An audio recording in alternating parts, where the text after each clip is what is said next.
Hello दोस्तों, SSC education point में आपका स्वागत है। तो आज के इस वीडियो में हम झारखंड फील्ड वर्कर्स के होने वाले एग्ज़ाम के सभी महत्वपूर्ण प्रश्नों को पढ़ेंगे। इस वीडियो में हिंदी तथा जीके जीएस के महत्वपूर्ण प्रश्नों को लिया गया है, जो कि झारखंड क्षेत्रीय कार्यकर्ता के एग्ज़ाम में पूछे जा सकते हैं। तो वीडियो को पूरा ज़रूर देखिएगा, और अगर आप चैनल पर नए हैं तो चैनल को सब्सक्राइब जरूर कीजिएगा। तो चलिए शुरू करते हैं हमारे आज के सवालों को। तो आज का पहला सवाल है, दिए गए शब्द का पर्यायवाची शब्द चुनिए। तो बिजली का पर्यायवाची शब्द कौन सा है इसमें से? तो इनमें से बिजली का पर्यायवाची शब्द है दामिनी। दामिनी जो है वो बिजली का पर्यायवाची शब्द है। तो इसका सही जवाब हो जाएगा ऑप्शन नंबर 2। अगला प्रश्न दिया हुआ है, दिए गए शब्द का विलोम चुने। तो निर्माण शब्द का विलोम शब्द क्या होता है? तो निर्माण शब्द का विलोम शब्द होता है ध्वंस। तो इसका सही जवाब हो जाएगा ऑप्शन नंबर 4। अगला प्रश्न दिया हुआ है, निम्नलिखित में से उस मुहावरे का चयन करें जो अंगूठा दिखाना मुहावरे को व्यक्त करता है। तो अंगूठा दिखाना मुहावरे का अर्थ क्या होता है? तो अंगूठा दिखाना मुहावरे का अर्थ होता है मौके पर मना कर देना। तो इसका सही जवाब हो जाएगा ऑप्शन नंबर 1। अगला प्रश्न दिया हुआ है, दिए गए शब्द का पर्यायवाची शब्द चुने। तो आगंतुक का पर्यायवाची शब्द क्या होगा? तो आगंतुक का पर्यायवाची शब्द जो होगा वो होगा अतिथि। तो इसका सही जवाब हो जाएगा ऑप्शन नंबर 1। अगला प्रश्न दिया हुआ है, निम्नलिखित में से उस विकल्प का चयन करें जो अपने मुंह मियां मिट्ठू बनना मुहावरे का सही अर्थ है। तो अपने मुंह मियां मिट्ठू बनना मुहावरे का सही अर्थ होगा अपनी प्रशंसा स्वयं करना। तो इसका सही जवाब हो जाएगा ऑप्शन नंबर 3। अगला प्रश्न दिया हुआ है, सही वर्तनी वाले शब्द का चयन करें। तो इन चारों ऑप्शन में से सही वर्तनी किस शब्द का है? तो इन चारों में से सही वर्तनी की शब्द जो है वो है अजन्मा। अजन्मा का वर्तनी जो है वो बिल्कुल सही है। तो इसका सही जवाब हो जाएगा ऑप्शन नंबर 2। अगला प्रश्न दिया हुआ है, दिए गए शब्द का त्रुटि भाग को पहचानिए। तो इस शब्द में जो त्रुटि दिया हुआ है उसे हमें पहचानना है। तो शब्द है, युवक ही किसी देश को शक्ति का आधार होते हैं। तो इस शब्द में किस भाग में त्रुटि है? तो युवक ही किसी देश को, तो इस को के जगह की पे आ जाएगा। युवक ही किसी देश की शक्ति का आधार होते हैं। तो इसमें त्रुटि है किसी देश को। तो इसका सही जवाब हो जाएगा ऑप्शन नंबर 4। को के स्थान पे की आ जाएगा, किसी देश की। अगला प्रश्न दिया हुआ है, दिए गए वाक्य में रेखांकित खंड को प्रतिस्थापन करने के लिए सही विकल्प का चयन करें। तो इस रेखांकित शब्द को सही करना है हमें, ये गलत दिया हुआ है। तो वाक्य क्या है, सुबह से बारिश हो रही है और बच्चे बारिशों में नहा रहे हैं। तो ये जो वाक्य दिया हुआ है वो गलत है। तो इसके जगह पे सही वाक्य कौन सा होगा? बच्चा बारिशों में नहा रहा है, बच्चों बारिशों में नहा रहे हैं, बच्चा बारिश में नहा रहा है, या बच्चे बारिश में नहा रहे हैं। तो इन चारों में से कौन सा वाक्य है जो इस जगह पर बिल्कुल सही होगा? तो वो होगा ऑप्शन नंबर 4, बच्चे बारिश में नहा रहे हैं। तो इसका सही उत्तर हो जाएगा ऑप्शन नंबर 4। अगला प्रश्न दिया हुआ है, रिक्त स्थान को भरने के लिए सबसे उपयुक्त शब्द का चयन कीजिए। तो इस रिक्त स्थान को भरने के लिए इन चारों में से सबसे सटीक आंसर को बताना है। आज प्रत्येक गांव में डैश खोले जा रहे हैं। तो क्या खोले जा रहे हैं? हवाई अड्डे, विद्यालय, न्यायालय, या फिर कुछ भी नहीं। तो इसका सही जवाब हो जाएगा ऑप्शन नंबर 2, विद्यालय। आज प्रत्येक गांव में विद्यालय खोले जा रहे हैं। तो इसका सही आंसर हो जाएगा ऑप्शन नंबर 2। अगला प्रश्न दिया हुआ है, दिए गए वाक्यांश के लिए एक शब्द चुनिए। तो इस वाक्य के लिए एक शब्द कौन सा होगा जो देखने योग्य हो? तो जो देखने योग्य होता है उसे हम दर्शनीय कहते हैं।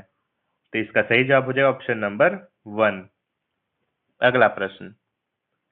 अगला प्रश्न दिया हुआ है, दिए गए शब्द का पर्यायवाची शब्द का चयन कीजिए।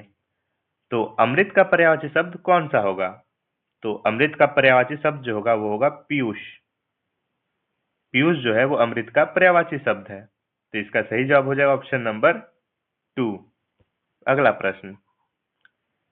प्रश्न दिया हुआ है, निम्नलिखित में से उस विकल्प का चयन करें जो आंख में धूल झोंकना मुहावरे का सही अर्थ है। तो आंख में धूल झोंकना मुहावरे का सही अर्थ क्या होगा? तो आंख में धूल झोंकना मुहावरे का सही अर्थ है धोखा देना। तो इसका सही जवाब हो जाएगा ऑप्शन नंबर 4। अगला प्रश्न दिया हुआ है, दिए गए वाक्यांश के लिए एक शब्द दीजिए जो देखने में प्रिय लगे। तो जो देखने में प्रिय लगे उसे एक शब्द में हम क्या कहेंगे? तो उसे एक शब्द में प्रियदर्शी कहेंगे। प्रियदर्शी का अर्थ होता है जो देखने में प्रिय लगता है। तो इसका सही जवाब हो जाएगा ऑप्शन नंबर 1।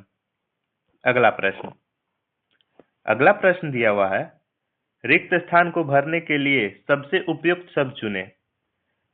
तो घोड़ा डैश रहा है, तो घोड़ा क्या कर रहा है? भौंक रहा है, मिमिया रहा है, हिनहिना रहा है या फिर दहाड़ रहा है? तो घोड़ा क्या करता है? घोड़ा हिनहिनाता है। तो इसका सही जवाब हो जाएगा ऑप्शन नंबर 3, हिनहिनाना। घोड़ा हिनहिना रहा है। अगला प्रश्न दिया हुआ है, दिए गए वाक्यांश के लिए एक शब्द दें। अपनी हत्या स्वयं करने वाला। तो अपनी हत्या स्वयं करने वाला के लिए एक शब्द क्या होगा? तो अपनी हत्या स्वयं करने वाला के लिए एक शब्द होगा आत्मघाती। आत्मघाती का मतलब होता है अपनी हत्या स्वयं करने वाला। तो इसका सही जवाब हो जाएगा ऑप्शन नंबर 3। अगला प्रश्न दिया हुआ है, दिए गए शब्द का विलोम चुने। तो आदान शब्द का विलोम शब्द क्या होगा? तो आदान का विलोम होगा प्रदान। तो इसका सही जवाब हो जाएगा ऑप्शन नंबर 4। अगला प्रश्न दिया हुआ है, दिए गए वाक्य में रेखांकित खंड को प्रतिस्थापित करने के लिए सबसे उपयुक्त विकल्प का चयन करें। तो ये जो रेखांकित वाक्य दिया हुआ है यह गलत दिया हुआ है, हमें इसे सही करना है। तो किस जगह पे गलत किया हुआ है? दुविधा आत्मविश्वास को सबसे बड़ी शत्रु है, क्योंकि दुविधा एकाग्रता को नष्ट कर देती है। तो इस वाक्य में त्रुटि कहाँ पे है? तो दुविधा आत्मविश्वास को सबसे बड़ी शत्रु, तो यहाँ पर को नहीं होगा, आत्मविश्वास की सबसे बड़ी शत्रु। तो यहाँ पे को के स्थान पर की हो जाएगा, यानी कि द्विधा आत्मविश्वास का ये भी नहीं होगा, द्विधा आत्मविश्वास की सबसे बड़ी शत्रु है। तो इसका सही उत्तर हो जाएगा ऑप्शन नंबर 2। द्विधा आत्मविश्वास की सबसे बड़ी शत्रु होती है, क्योंकि द्विधा एकाग्रता को नष्ट कर देती है। तो इसका सही जवाब हो जाएगा ऑप्शन नंबर 2। अगला प्रश्न दिया हुआ है, सही वर्तनी वाले शब्द का चयन करें। तो इन चारों शब्द में से सही वर्तनी किसकी है? प्रतिवर्ष की इस तरह नहीं लिखा था है, प्रतिवर्ष इस तरीके से भी प्रतिवर्ष नहीं लिखा जाता है और इस तरीके से भी नहीं। तो इसका सही उत्तर हो जाएगा ऑप्शन नंबर 3, प्रतिवर्ष ऐसे लिखा जाता है। तो इसका सही जवाब हो जाएगा ऑप्शन नंबर 3। अगला प्रश्न दिया हुआ है, दिए गए शब्द का विलोम चुने। तो अंत का विलोम शब्द क्या होता है? तो अंत का विलोम शब्द होता है आरंभ। तो इसका सही उत्तर हो जाएगा ऑप्शन नंबर 4। आरंभ जो है वो अंत का विलोम शब्द होता है। अगला प्रश्न दिया हुआ है, रिक्त स्थान की पूर्ति करें। विकास डैश कमाने वाला सदस्य है। घर में, विदेश, कहाँ या एकमात्र। तो इस रिक्त स्थान पर क्या सबसे सही उत्तर बैठेगा? तो विकास जो है वो एकमात्र कमाने वाला सदस्य है। तो इसका सही जवाब होगा ऑप्शन नंबर 4। इस खाली स्थान पर एकमात्र सबसे सटीक बैठ रहा है। तो इसका सही उत्तर हो जाएगा ऑप्शन नंबर 4। तो हिंदी के जो प्रश्न है वो यहीं समाप्त होते हैं। यहाँ से जीके जीएस के प्रश्न प्रारंभ होते हैं। तो चलिए जीके जीएस प्रश्नों को पढ़ते हैं। पहला प्रश्न है, किस इतिहासकार ने 8 सुल्तानों का काल देखा था? तो किस इतिहासकारों ने 8 सुल्तानों का काल देखा था? तो अमीर खुसरो ने। तो इसका सही जवाब हो जाएगा ऑप्शन नंबर 3। अमीर खुसरो ने 8 सुल्तानों का काल देखा था। अगला प्रश्न दिया हुआ है, पद्मावत की रचना किसने की? तो पद्मावत की रचना जो है वो जायसी ने किया था। तो इसका सही जवाब हो जाएगा ऑप्शन नंबर 1। अगला प्रश्न दिया हुआ है, खुसरो खां की हत्या कर किसने दिल्ली सल्तनत पर तुगलक वंश की नींव रखी थी? तो खुसरो खां की हत्या कर दिल्ली सल्तनत पर गयासुद्दीन तुगलक ने अपनी नींव रखी थी। तो इसका सही जवाब हो जाएगा ऑप्शन नंबर 3। अगला प्रश्न दिया हुआ है, असहयोग आंदोलन के दौरान किसने पटना कॉलेज छोड़ा जबकि उसकी परीक्षा में केवल 20 दिन ही बचे थे? तो किसने अपना कॉलेज छोड़ा था? जयप्रकाश नारायण ने। तो इसका सही जवाब हो जाएगा ऑप्शन नंबर 3, जयप्रकाश नारायण। अगला प्रश्न दिया हुआ है, काकोरी डकैत एक्शन में किन क्रांतिकारियों को फांसी की सजा दी गई थी? तो काकोरी ट्रेन डकैत में किसे फांसी की सजा दी गई थी?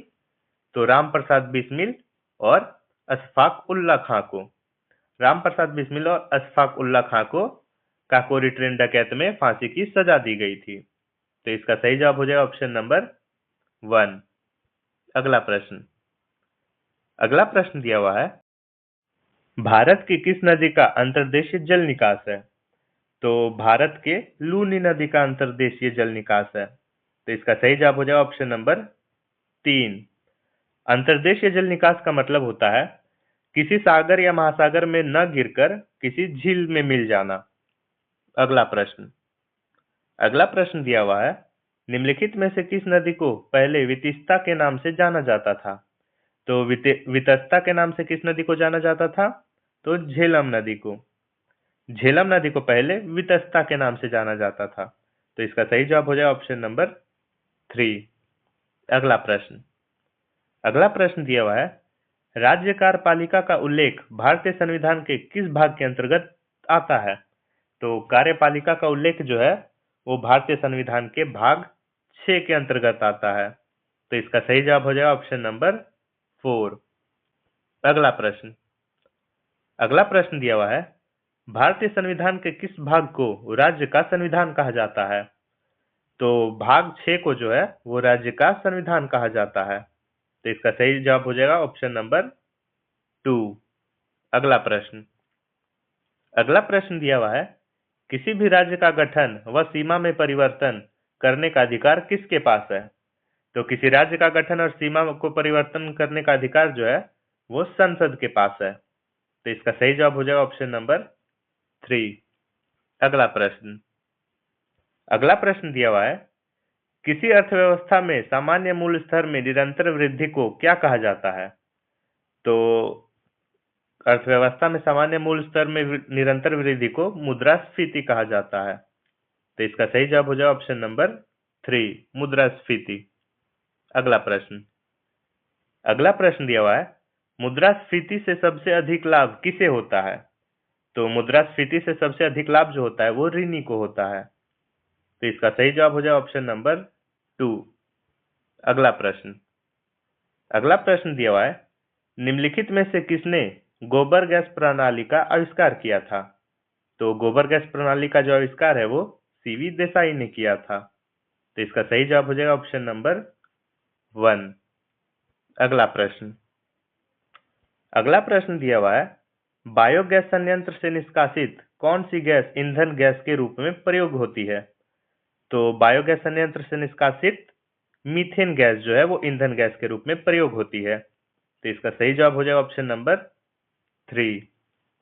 अगला प्रश्न दिया हुआ है, हाल ही में किसे भारतीय महिला हॉकी टीम का कोच नियुक्त किया गया है? तो भारतीय महिला हॉकी टीम का कोच किसे नियुक्त किया गया है?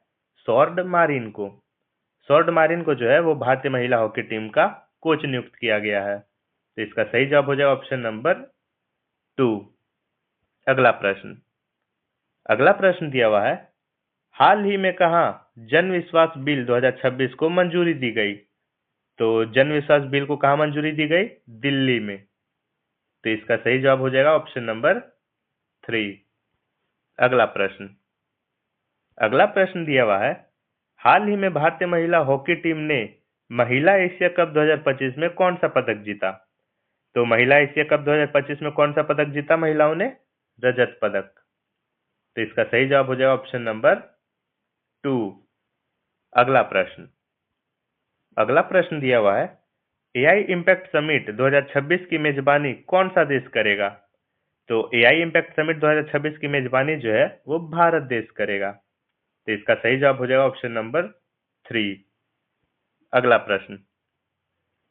प्रश्न दिया हुआ है, हाल ही में भारत और किस देश ने समुद्री प्रदूषण नियंत्रण को लेकर संयुक्त अभ्यास किया है?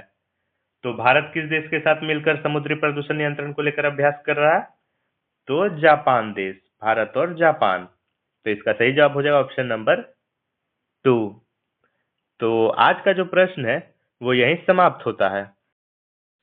ये सभी जो प्रश्न थे वो झारखंड क्षेत्रीय कार्यकर्ता यानी कि झारखंड फील्ड वर्कर्स के हुए होने वाले एग्ज़ाम के लिए बहुत ही महत्वपूर्ण प्रश्न थे। तो वीडियो को पूरा ज़रूर देखिएगा और डेली ऐसे ही महत्वपूर्ण प्रश्नों को पढ़ने के लिए हमें सब्सक्राइब ज़रूर करें। धन्यवाद।